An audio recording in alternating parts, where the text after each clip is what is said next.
Hi, and welcome to Black on the Mat, the space where culture, community, and yoga intersect through our lived experiences. We're your host. I'm Danielle.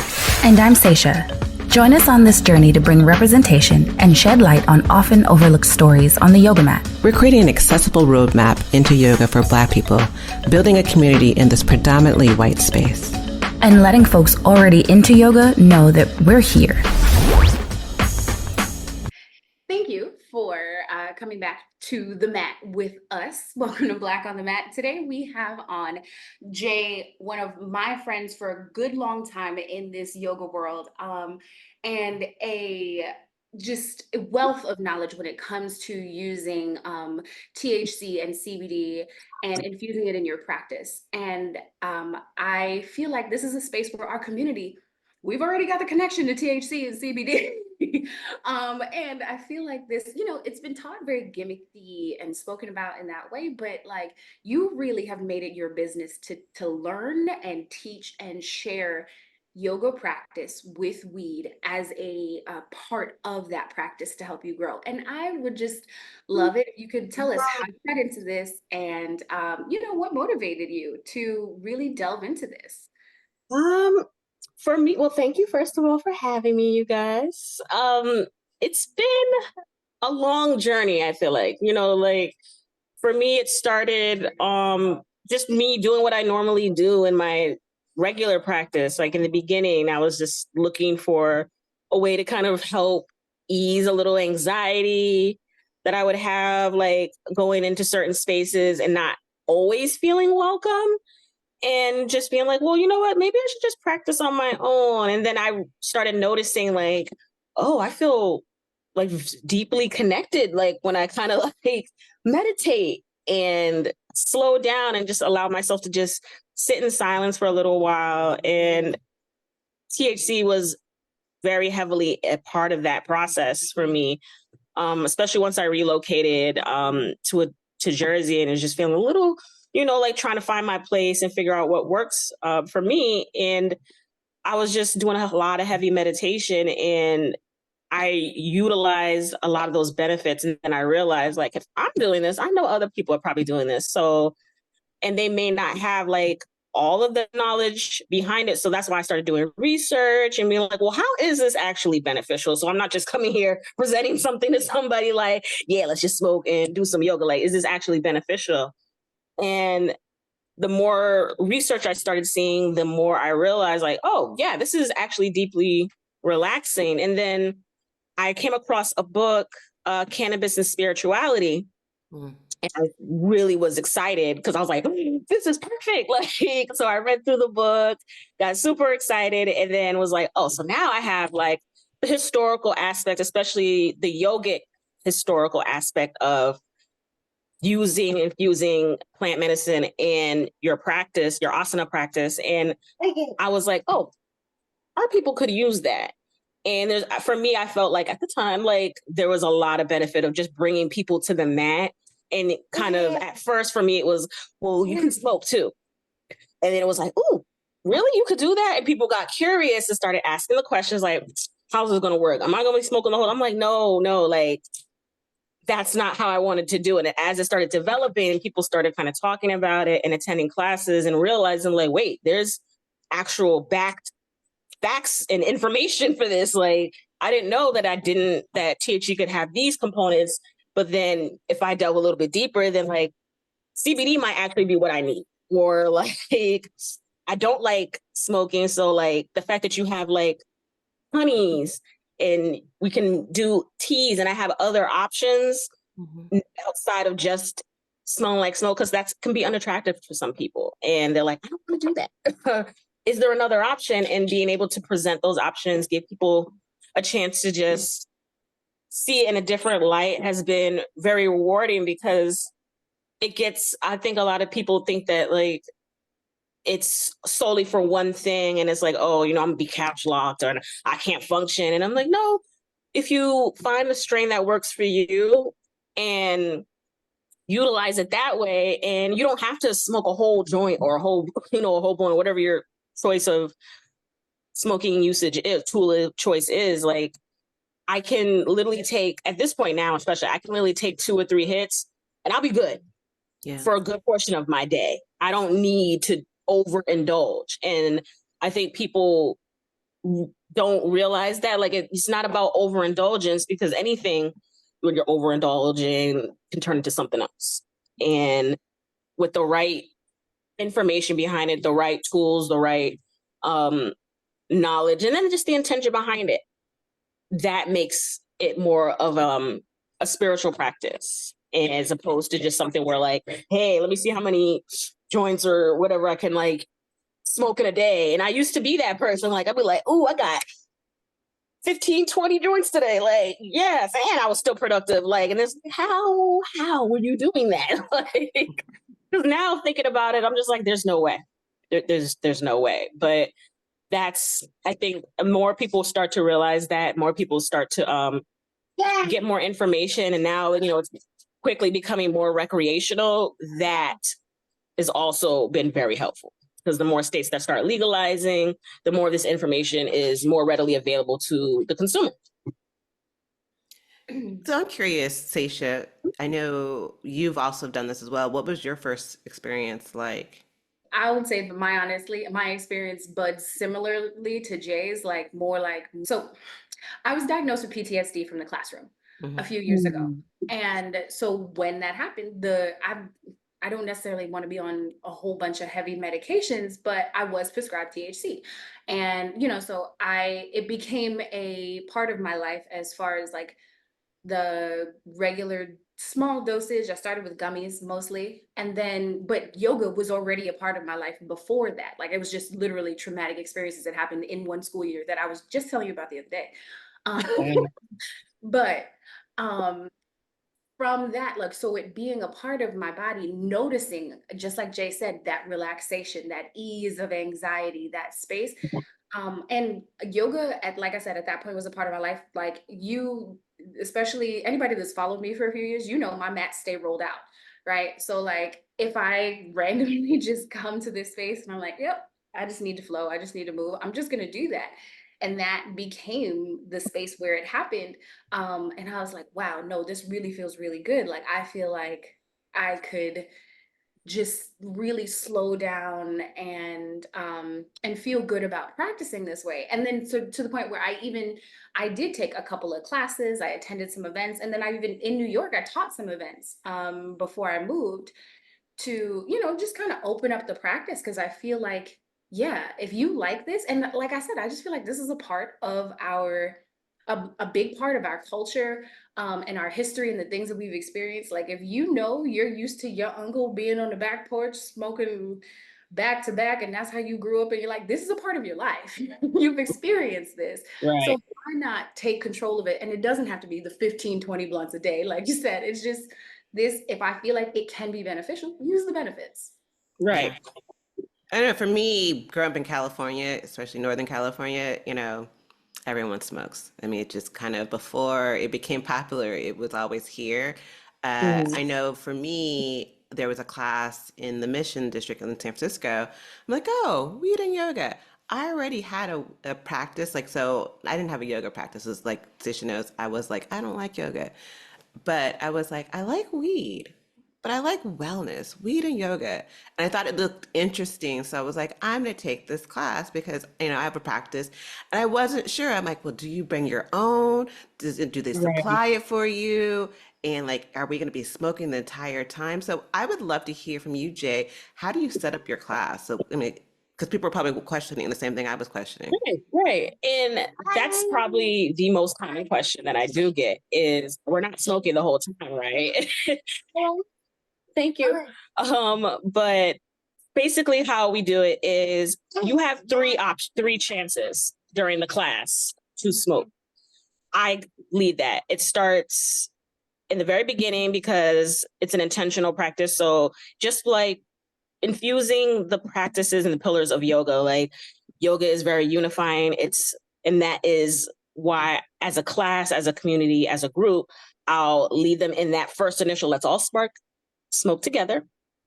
And then halfway through the sequence, I'd say, halfway through the sequence, I check in with them, just be like, hey, how's everybody feeling? Are we all good? Because I learned to do that because at one point in my one of my classes, one girl became very overwhelmed with like the THC, the pre-roll that she had, and she became very uncomfortable.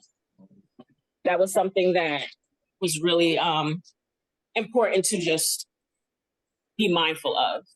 And then the last time before they go into their full sequence, the full like meditation sound bath, at the very end, then I offer them, hey, if you would like to spark up something else again before we go into our meditation and sound bath, go right ahead.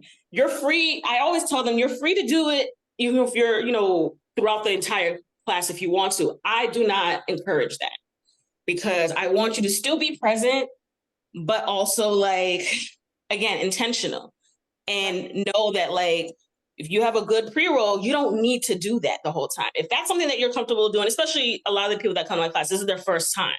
So it's even more important for me to be like, you got 3 times that I'm going to lead you into, and that's it. If you choose to do more than that, you are more than welcome, but just know that this is not for you to feel overwhelmed. This is about movement. This is about deepening your poses in certain instances, and just allowing you to kind of really shut your mind off for a little while and focus on being present. And a lot of times when people get that experience, they're like, oh, I like that. Like I was really able to kind of focus in and feel good in the pose, as opposed to worrying about, oh my gosh, like everything else that's going on around me. And then the meditation, by the time they get to the meditation, and like my husband with like the sound bowls, they're just like, I just want to like stay here and lay down and just, I don't want to leave. And that's like, good, we did our job. Your nervous system has kicked in now. And now you can fully relax. And usually by then they're like, sign me up for the next class. So that's usually how I kind of go about leading them through different, through the class, basically. And I think that is awesome. Have you noticed, or have people discussed the concept of feeling a difference in the sound bowls in a medicated versus not medicated situation? They have, and I love it because they feel like I feel it literally head to toe. Mm-hmm. And it's the vibrations, it's the sound, it's the space, knowing that they're in a safe space and they're around other people that are like-minded individuals that are like, I don't feel judged. It's okay. Like, yeah, I feel good. And the main thing that I get from people is like, oh, I literally felt the pulsing. Like I felt like I was kind of like in an outer body experience, but in a good way. Like, oh my goodness, like I literally felt like I was hovering. I felt completely relaxed. And I'm like, yes, yes, I love that for you. But it makes them feel like safe to know that like, oh, I can get myself here. And this is a tool that's going to help me to get there, because I feel like a lot of people are looking for that in their meditation, but they don't know how to achieve it. And I feel like a lot of that is because their mind is just going at 100 miles per hour. And so I'm like, maybe some help, whether it's CBD, THC, whatever, to kind of help your mind to kind of shut down, close off all the outside that you deal with on a daily basis, and really, really tap into like your inner self and your inner talk, and really just pay attention to what it is that your mental needs, your physical needs. And that's why I love THC, because it helps you to kind of do that. That's great. I mean, I don't use it for yoga anymore, just because the type of yoga that I do, which is Kundalini yoga, and I was talking to Sasha about this, it didn't match. It didn't mix. It was like mixing hypnotic with some other crazy thing. Maybe I'm aging myself, but yes, that was a really bad mix, whatever it was. Glad And you brought that up. so I had to stop my practice, because I used to use it for the exact same reasons. Like I would go to sound baths all the time. I would do an edible, and I would go deeper. But when I was using it with this other practice, I felt like we're over, this is too much energy, and I couldn't do it. So I do think it matters what type of yoga you're doing. It does. That's a very good point. Like it really does. I feel like you should only be using it through like a meditative sound bath experience or restorative yoga. Or very, like for my class is very like a gentle flow. Like you're only going to get 5 or 6 poses of like standing, getting up, and then the most of it is going to be deep hands-on, like deep assisted stretching. So myself, my partner, and then a third person usually comes around the class, depending on how large the class is. And we're like just letting you sit in the pose for like 1 to 3 minutes, experience that sensation, and then offering like hands-on adjusting as needed, deepening certain stretches if you're in a deeply relaxed space, and like, hey, let me massage your neck, open up your traps. And that's where like the anatomy, certain things like that come into play for me. And then it's like, oh my gosh, I feel so much better. Like my body needed it. And I'm like, yes. But doing anything, like you said, Danielle, with like Kundalini yoga or like a hot yoga or like even a hot general yoga. vinyasa, that's not the appropriate time to utilize that. I couldn't even imagine doing hot yoga and being high. I learned my lesson. I'll just say that. I learned my lesson. I'm like, And that's why like I need to really look at how I'm curating these classes, because I don't want people passing out, being completely overwhelmed and be like, this is too much. Like, and that's literally like what happened early on when I first started teaching. And I realized like this needs to be a specific usage for specific things. And I have to do it based on the type of yoga that I'm doing. Not anything where it's going to be a lot of movement, because a lot of people, especially in the beginning, can't handle that. And it's just too much energy wise. yeah. So what advice would you give to someone who's interested in starting to mix weed and yoga for the first time? Start slow, microdose. I think microdosing is going to be important because it does like affect people differently. Some people can handle a lot of movement while they're high. Some people cannot. And if you're one of those people that is like, I don't know, microdose first. Start off with tea, get like an infused honey. Mm-hmm. Like do things like that as opposed to smoking a whole joint and then expecting yourself to like practice as normal. Because if it's not realistic to do that. And some people are like, oh, I can handle myself. I'm like, no, but this is movement and weed is two totally different things. Mm-hmm. And I think to err on the side of caution is best. So I always tell people microdose first when they're starting. Go to a class. If you can find somebody in your area, if you're in a state where it is recreational, find a class with somebody that you trust. If it is not, then there's online tools that I like to tell people to utilize. But ultimately, yeah, I always say if you're not able to access these things, then microdose and start slow. And I always say tea is the best way to kind of relax you in general. So find some like an infused honey and start there and see how you feel. And then you're like, oh, I might need a little bit more, then kind of grow upon that. And that's how I would like tell people to kind of like start that journey. So at least you know you're safe. Right. No, that makes a lot of sense. And I mean, honestly, so as I said, I was a math teacher, right? I've told you guys that before. So people come to me like, all right, so how much should I take?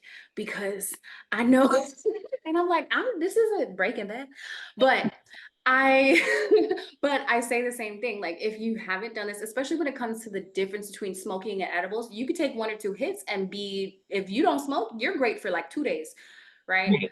So why do you think you need to eat this whole cookie or whole brownie? Because that's what you do with it. If it was not a weed brownie, people they see the sweet and they're like, oh, bad. Yep. I mean, or you'd be like me, and we've had this conversation. I used to microdose, and so I would like get some chocolate or pretzels, and in my mind, I'm like, oh, this piece should be fine, and this piece of chocolate will be fine. And then right after I put it in my mouth, I was like, I should have half that. I'm gonna pay for this later. And I've literally been in my bed like, don't call 911. You're gonna be okay. You're gonna be okay. Yeah. It's true. And I think the concern with it sometimes too is also not knowing the person, because a lot of people think more is best when it comes to like the dosaging. And that has been very much a problem that I've found as well. Like more is not good. With edibles, it goes right into your bloodstream much faster. So as opposed to inhaling, people think it's the same thing. And I'm like, you don't know how much people put in this, because I don't feel like people are very familiar with dosages. No. No. I also think that people don't know their body. I think that's the big issue with this is that people don't know what works for their body, so they don't know Mm-hmm. how much to do or not to do. Right, right. And I think that's why more education needs to be had. Like, even for my classes now, I've started being mindful of the type of strains that I utilize, Mm. and then giving people a breakdown with little cards, on each of their mats with like, this is a strain that you are smoking. These are the effects that the strain is going to have, so that they know what's in the and they know what to expect. So it's like little things like that that kind of help to kind of push it over to like the next edge, because it's like, hey, okay, this person is being weary of like, hey, like everyone's going to react differently, and if you don't like these effects, then you probably should bring your own. So that's why I tell people BYOB is fine, but because at least you know what you're expecting with your own stuff. But we do have a pre-roll. This is the strain that we're using, and this is the breakdown, and this is the percentage of THC to CBD, or if it's all that stuff. So I try to give people as much information as possible. Absolutely. And you mentioned it already, like that you share the information about the strain, and I think that that's really smart. Especially because people often just see it all as the same thing, or they don't really, Yeah. if they're not into it, they don't look into it. Um, Right. and we're really just crossing the lines now of legality, it becoming more accessible, more legal.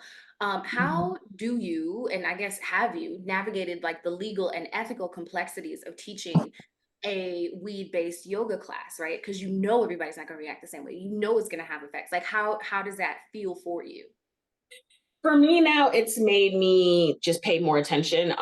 Obviously, like I have like my liability insurance is like very big, and so like when I do these events, like I up my liability insurance that much more, just to make sure that I'm covered, but also the space is covered. And so I think with all the like the states that are coming into like the recreational phase, and they're really trying to figure out like how that works, like the legal aspect of it, because if something does happen to somebody, then who is responsible? And so for me, you have to have liability insurance. Like, it's a must, especially if you're going to be curating events of this nature. You have to have liability insurance. So I make people sign waivers all the time. I let them know like, hey, like this is what's your experience could be, so that they know like, okay, like I need to like be mindful and be careful. But it's really hard to, and I know that like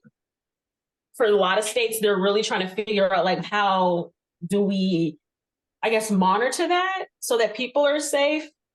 Because I know in New York, like there's been so many like people just like going off like and doing like bootleg stuff and adding stuff to like people's weed. So it's really hard to kind of like monitor that. But I think as long as you're doing as much of your own due diligence as you can, that's all you can do. I try to work with companies as well that like I know have like certificates of authenticity. I have my products, my CBD products, I get them tested to a third party lab and get a certificate of authenticity to prove this is what's in my stuff.